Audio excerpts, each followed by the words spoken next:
Hola a todos, Dios les bendiga. Voy a hablarles un tema extremadamente importante. ¿Por qué son diferentes pedir asilo político y refugio? La única diferencia está en el lugar donde te encuentres. Dependiendo del país donde quieras solicitar asilo político, debes saber si estás fuera de ese país. Por ejemplo, nosotros cuando llegamos a Costa Rica, estábamos dentro de Costa Rica cuando solicitamos el refugio, pero estando dentro de Costa Rica debimos solicitar asilo político. O sea, no sé si me entienden. Cuando uno está fuera del país que necesita pedir asilo, debe ir a una embajada o a un consulado y pide refugio. Pero cuando está dentro del país que necesita pedir el asilo político, ya pide es asilo, no refugio. Entonces estas son cosas que aprendí luego que me di de cuenta de los errores que cometimos en Costa Rica y por qué nos denegaron el asilo político. Sin embargo, todo estaba dentro del propósito de Dios para una mejor planificación de nuestro futuro. Entonces, como dice la palabra en Romanos, a los que aman a Dios, todas las cosas les ayudan para bien. Ahora, son muy diferentes estas dos. Una, si estás fuera del país, debes hacerlo en un consulado o en una embajada del país que quieras solicitar asilo. Pero si ya estás dentro de ese país, debes solicitar asilo político. Ok, ya claro eso, les voy a hablar un poquito de Estados Unidos. Cuando uno solicita asilo en Estados Unidos, llega con inmigración, ellos tienen dos formas de aceptarlo. Uno puede ser afirmativo y el otro defensivo. El afirmativo, ellos determinan si te van a dejar entrar a Estados Unidos y hacer el defensivo, que es ante una corte, ante un juez, y tú defiendes tu caso, o te lo deniegan de inmediato y te deportan a tu país. Una vez ellos tomen esa decisión, ya tendrás que aceptar cualquier decisión que tomen allí. En el caso de nosotros, luego se los contaré y le resumiré lo más que pueda porque no hay detalles que no puedo entrar. Ok, y ahora hablándoles de eso y de que tengan mucho cuidado cuando van a pedir una solicitud de asilo, obviamente necesitan tener una historia de miedo creíble y a aprobar en todas las circunstancias que solicitan ahí. Esto sale por Google, cualquier información que necesiten está en Google y las demás pues sí ya tendrá que ser por experiencia propia cuando entren a cada país a solicitar asilo político. Ahora les voy a dejar una pequeña reflexión. Dice, no podemos juzgar el camino que toman los demás, porque cada uno cuenta con un mapa distinto e instrucciones únicas. Es decir, cada sendero evolutivo es individual. Entonces, no podemos estar comparándonos con las otras personas de cómo les fue a ellos, cómo nos puede ir a nosotros, no. Podemos tomar consejo, podemos ver experiencias, podemos estar alertas de todo, pero no podemos determinar que lo que le pasó a uno nos va a pasar a nosotros, ni para las cosas buenas ni para las cosas malas. Recuerdo en Costa Rica, muchos me decían que Costa Rica era un país muy fructífero, que era muy próspero, y otros me decían que Costa Rica era muy malo, que había que trabajar demasiado, que el sueldo no alcanzaba para muchas cosas. Sin embargo, yo sé que donde estábamos, Dios nos bendecía. De eso estoy segura. Donde hubiéramos estado, en cualquier lado donde tuviéramos que echar raíces, ahí estaba Dios bendiciéndonos y prosperándonos y dándonos las provisiones necesarias para vivir.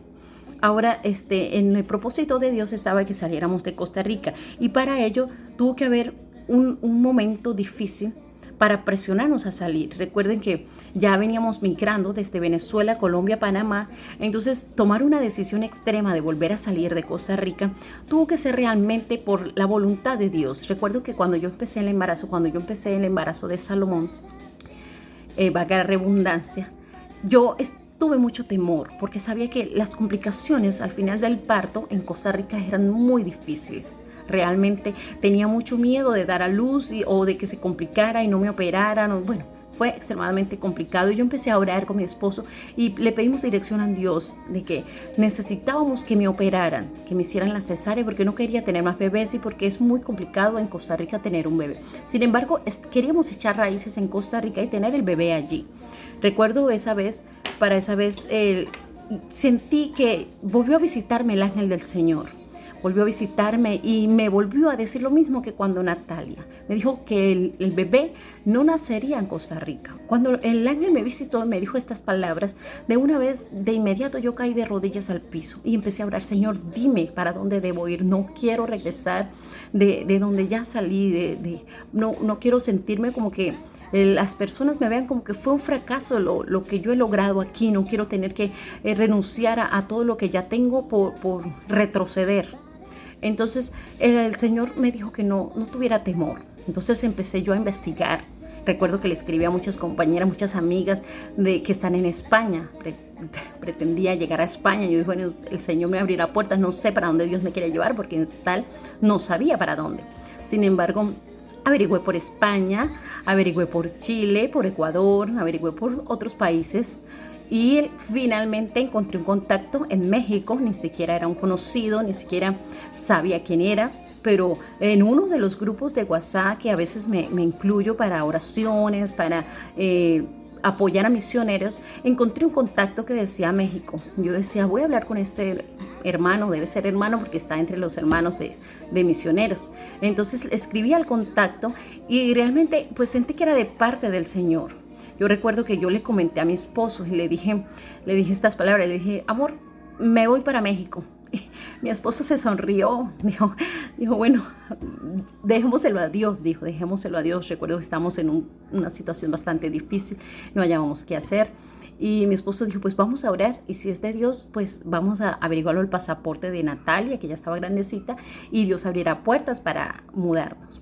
Entonces recuerdo que empezamos a orar, a poner esto bajo la voluntad del Señor, y yo le escribí hasta contacto, le expliqué un poquito de mi situación y de que quería ir para México. Recuerdo que sin muchos protocolos, el hermano aceptó, me dio mucha información, incluso dijo que podían ayudarme mientras nos organizábamos allí en México. Eso fue una gran bendición. Ya por ese lado estaba todo realizado, ahora faltaba el pasaporte de la niña. Entonces yo le puse al Señor, Señor, yo para poder viajar, no tengo dinero y tendría que vender todas mis cosas para poder salir de Costa Rica. Entonces yo dije, si esto es tu voluntad, confírmame con el pasaporte de Natalia. Recuerdo que tenía ya un aproximado de 6 meses de embarazo. Recuerden que para viajar en avión, una mujer embarazada debe tener menos de 7 meses, si no, no la dejan viajar. Es muy delicado un embarazo mayor de 7 meses. Entonces yo dije, queda muy poco tiempo para cumplir ese tiempo para viajar en avión. Y por tierra es imposible.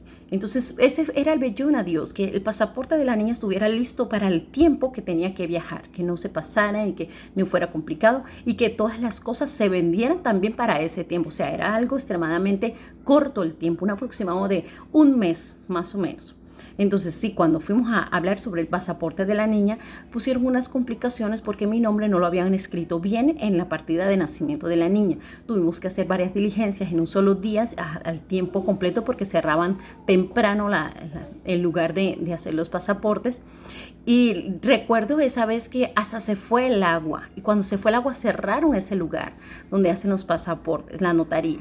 Entonces yo dije, mi esposo dijo, no hay nada que hacer, no van a entregarnos el pasaporte. Y recuerdo que cuando mi esposo me dijo esto, yo me sentí como triste y le dije, espera un momento. Y me quedé así como en silencio un poquito y comencé a orar. Yo le dije, Señor, esta es la última oportunidad y el único vellón que yo te puse. Que todo se diera a tiempo, porque el tiempo se me va a pasar. Tengo justo el tiempo contado y si se me pasa el embarazo a los 7 meses, no puedo viajar. Tengo que quedarme en Costa Rica. En Costa Rica, nuestra situación migratoria nos dijeron que para tener una nacionalidad costarricense, la niña debía cumplir 20 años. En 20 años podríamos sacar nacionalidad costarricense. Un tiempo plazo que no podía esperar, porque sí necesito tener documentación y mi pasaporte se vencía en el 2019. Y ya estábamos dentro del 2019, mi pasaporte se vencía en agosto. Y esto fue a principios de febrero. Entonces, viendo todas estas circunstancias, yo le dije a mi esposo, vamos a ver, si Dios nos confirma, entonces saldremos de aquí. Entonces, cuando hicimos lo del pasaporte, rápidamente Dios abrió puertas. Yo recuerdo que yo me puse a orar en ese mismo lugar y fui y pregunté de nuevo, yo, por favor, es que necesito reclamar un pasaporte, ya solo faltan unas firmas, ¿será que me pueden dejar entrar? Me decían, no, es que no hay agua y si no llega el agua no vamos a dejar entrar a nadie. Y al momento que él estaba diciéndome esto, lo llamaron por su boogie y respondió, y le dijeron, no, que es que ya estaba llegando el agua, que podía dejar entrar personal. Entonces yo rápido llamé a mi esposo y le dije, vamos a entrar. Y mi esposo no podía creerlo, que el Señor ya había resuelto y nos pudo dejar entrar. Nos entregaron el pasaporte completo a tiempo. Empecé yo a vender todas mis pertenencias y poniéndolo todo por fe. Yo le dije, Señor, ayúdame porque ahora necesito comprar los boletos de avión para esa fecha, que no me tengan problema. Ya luego que había vendido mis cosas, ya prácticamente lo que me quedaba era la cama donde dormía, recuerdo que yo tenía mucho temor de que no pudiera comprar los pasajes a tiempo, tuviera que demorarme más, también teníamos que pagar el alquiler y todo eso. Entonces, recuerdo que todo se dio a tiempo, realmente Dios abrió puertas, todo se dio en su perfecta voluntad y salí yo con mi niña, mi esposo no pudo viajar conmigo. Fue muy, muy, muy doloroso. Recuerdo que yo viajé de noche y toda esa noche la pasé llorando. Yo lloraba muchísimo, yo lloré, porque a mí no me gusta estar separada de mi esposo. Yo digo, si yo me casé es porque quiero un compañero, porque quiero compartir mi felicidad, mis momentos, disfrutarlos. Y fue muy doloroso. Y mi niña, incluso Natalia, tenía 1 año y medio. Y Natalia también lloraba mucho, lloraba, decía a mi papá, yo le decía, su papito se viene después en otro avión. Era lo único que yo podía decirle, no sabía qué más decirle, además yo estaba destrozada. Yo decía, Señor, mi esposo, nos faltó dinero, quizás nos faltó fe para que él viajara también con nosotros. Cuando yo llegué, cuando yo viajé en el avión hasta México, en México también entré solicitando refugio. Pero para esto los mexicanos lo llevan a uno a un lugar más privado para entrevistarlos y estas cosas. Sin embargo, en esa entrevista el funcionario me dijo que por qué no me montaba en el mismo avión y pasaba directo a Estados Unidos. Sin embargo, yo me quedé pensando y yo dije, no, no es justo. Mi esposo no vino, mi esposo quizás no le presente esta misma oportunidad. Yo le dije, no, yo vengo a quedarme aquí en México, yo no voy para Estados Unidos. Entonces esto pues el funcionario se lo vio sorprendente porque diría todo el mundo quiere entrar a Estados Unidos y le estoy dando una oportunidad, no va a pagar más pasaje, va a pasar directo a Estados Unidos y va directo a Nueva York. Entonces yo le dije, no, lo siento, yo vengo a estar aquí, yo quiero entrar aquí, además mi esposo también va a venir y nos vamos a reunir aquí en este país. Y les di las direcciones porque piden uno de los requisitos que uno tenga una dirección donde llegar y quién lo va a recoger en el aeropuerto. Recuerdo esa vez que yo ya estaba en el aeropuerto, yo no conocía a este hermano mexicano, yo no sabía quién era, no le había visto personalmente, solo tenía una foto de perfil y un WhatsApp. ¿Sabes? Al lugar donde yo llegué en México es uno de los lugares más delicados en trata de personas. Yo no sabía eso. Si yo hubiera sabido esto, me falla la fe. Ténganlo por seguro que a mí, yo dudo por completo del lugar donde iba a llegar. Pero yo no sabía esto. Yo puse toda mi confianza en Dios. Y yo llegué con mi niña en brazos, con mi barrigota y 2 maletas. Y recuerdo que yo tuve que durar un aproximado de 3 a 4 horas en el aeropuerto mientras el hermano llegaba. Y yo no sabía ni quién era ni dónde era, no tenía ni un peso mexicano porque no había cambiado el dinero que llevaba, no sabía dónde cambiarlo. Y un señor se arrimó al lado mío a sacarme conversación de quién era, de que para dónde iba y estas cosas. ¿Sabes? Yo sin ningún temor y sin ninguna malicia, yo empecé a responderle una serie de preguntas, pero sí era muy prudente en cómo le respondía. Pero después de que pasó, de que fui y me ubiqué en México, estuve pensando de que quizás hasta era una trampa del diablo para, no sé, para engatusarme y hasta secuestrar niña o algo así, alguna persona maliciosa, ¿sí? En sus pecados. Entonces yo dije, gracias a Dios me libró y que realmente el hermano era de parte del Señor, estaban bajo la voluntad del Señor. Él fue a recogerme y me llevó para el lugar donde iba a estar y era, para sorpresa mía, era el pastor de la iglesia de México. Y fue una bendición total la conexión espiritual que tiene el hermano. Pues Dios fue quien le dijo que hiciera esto realmente, porque no solo fue esto, él tuvo que pasar conmigo momentos difíciles. Y recuerdo, yo estaba sola con mi hija, el hermano me presentó a las hermanas de la iglesia, tuvimos que pasar con la hermana una temporada difícil porque yo me enfermé, estuve hospitalizada 6 días y tuve que encargarle a mi niña a ellos. También recuerdo que una noche me dio como una hipotermia, tenía demasiado frío y me agarró vómito que casi causó un parto prematuro a mi bebé. Entonces todo esto en México fue muy difícil realmente. Quiero compartirles que yo en México llegó un momento en el que no tenía dinero, mi esposo no había podido enviarme y yo no tenía qué comer, prácticamente qué comer, porque no sabía qué comprar. Allá la comida es diferente a la que uno está acostumbrado, no hallaba los lugares donde comprar y tampoco tenía mucho efectivo. Entonces yo recuerdo que yo me acerqué a donde venden pollos y le pedía al Señor que por favor si me regalaba lo que sacaban para botar del pollo, lo que eran las tripas y todas esas cosas por dentro del pollo. Y el Señor pues dijo, ay, no, es que se lo botamos. Yo le dije, hágalo por favor, no, no le cuesta nada, así como soy yo. Yo le dije, no importa, no importa, a mí me encanta, yo me lo como. Yo le dije, recuerdo que mis papás, cuando yo estaba pequeña, ellos mataban pollos, trabajaban vendiendo pollos y los degollaban y los arreglaban. Y mi mamá me enseñó a que las tripas se limpian muy bien, limpiecitas, y se pueden freír y quedan súper ricas. Entonces yo me acordé de ese momento que no tenía nada que comer y fui y lo hice y le pedí las tripas del pollo y las arreglé y las frité y fue lo que comimos con mi hija. Comimos una arepa con tripas de pollo, pero estuvo muy delicioso. ¿Para qué? Pero yo dije, estos momentos tan difíciles, Señor, yo sé que cualquier momento voy a tener que contarlos. Hasta este poco no había podido superar eso. Me dolía y sentía que cuando hablaba de esto me salían las lágrimas porque es muy conmovedor. Yo embarazada de 7 meses, esperando a mi esposo, con mi niña de 1 año y medio, no teníamos que comer, y pues a veces decimos, es que no era la voluntad de Dios, por eso les está pasando todo esto, por eso están sufriendo y padeciendo todo esto. Sabes, a veces la voluntad de Dios no es color de rosas, no es maravilloso, no son millones de dinero, no. A veces la voluntad de Dios, como pasó Jesucristo, para cumplir la voluntad de Dios tuvo que ser crucificado.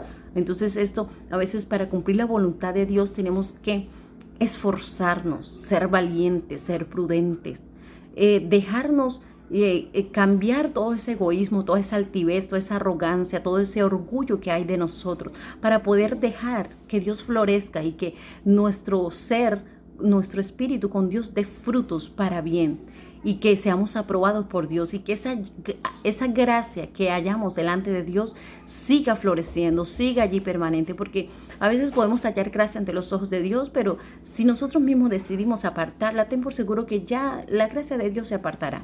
Entonces, para conservar hallar esa gracia de Dios, tenemos que pasar momentos difíciles, pero saberlos pasar, saber que con Dios siempre contamos. Imagínate que yo hubiera estado sin nada que comer y no hubiera podido ni siquiera salir a hacer algo, ¿no? A ver si mi niña se moría de hambre o comiera lo que tuviera que comer cuando tuviera hambre, no.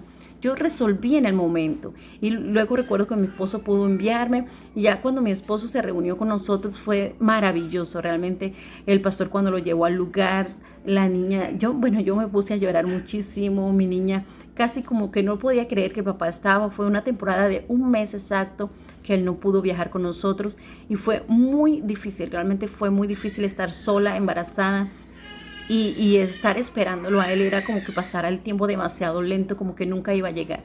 Realmente esto fue muy difícil. Hay momentos que decimos, pero es que hay personas que han pasado cosas peores, hay personas que han pasado cosas diferentes. Sí, los testimonios son todos diferentes, pero bajo la voluntad del Señor, a veces pasamos cosas tan fuertes, pero podemos entender a muchas otras personas. Incluso allí yo le decía a mi esposo cuando nos reunimos, yo le decía, yo no entiendo cómo esas personas indigentes pueden estar en la calle y no buscar una solución a su estado. A veces decimos, es un estado mental, pero a veces no todos son por estados mentales, no todos son porque Dios los entrega a lugares vergonzosos. Dice la palabra que Dios los entrega a mentes perversas y vergonzosos. No todos son esos, pero sí hay personas que no son capaces de salir adelante, de surgir por sí mismos, ni siquiera de pensar en solucionar esa condición. Que Dios les bendiga y sigan orando por nosotros. Apóyenme en mi canal de YouTube. No se olviden suscribirse y compartan los videos más específicos, esenciales, los que les guste. Hasta luego.